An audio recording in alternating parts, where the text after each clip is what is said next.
सर्दियों के आगाज से ही खुश्क मेवा जात की मांग में इजाफा होने के साथ ही इनकी कीमतों में इजाफा कर दिया जाता है, जो कि गरीब आदमी की पहुंच से बाहर है। महंगाई के इस दौर में जहां 2 वक्त की रोटी मुश्किल से मिलती है, वहां गरीब अवाम अपने लिए या अपने बच्चों को खुश्क मेवा जात एक ख्वाब समझती है। दुकान पे आते हैं, रेट पूछते हैं, चले जाते हैं।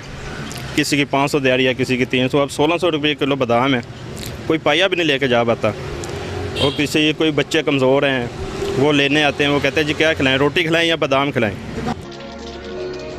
चिलगोजे, काजू, पिस्ता और बादाम के दाम आसमान तक पहुंच चुके हैं, जिसे खरीदने की आम आदमी की सिकत नहीं।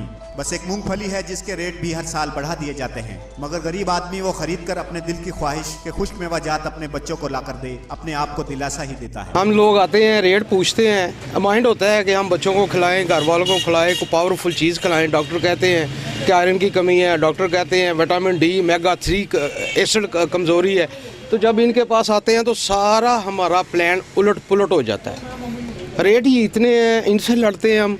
तो ये कहते हैं जनाब हमारी लिस्ट देख लें, हमारी ख़रीद देख लें। जब हम इनकी लिस्ट देखते हैं तो ये ख़ुद ही हमें मजबूर लगते हैं। तो सो हम यहाँ पे माइंड बना के अपना पॉकेट देखते हैं और गवर्नमेंट को दुआएं देते हैं कि ये गवर्नमेंट आनी थी, तो इससे ना ही आती तो बेहतर था। तो हम घर को चले जाते हैं। यही हाल है हर तरफ। जब सर्दियों में ठंडी हवाएं चलती हैं तो खुश्क मेवा जात खाने का मजा ही कुछ और है। हुकूमत को गरीब और तनख्वाहदार तबके की दस्तरस में इनको लाने के लिए खुद साख्ता रेटों को कंट्रोल करना होगा। कैमरा टीम के साथ मोहम्मद इरफान मेऊ, बड़ी खबर।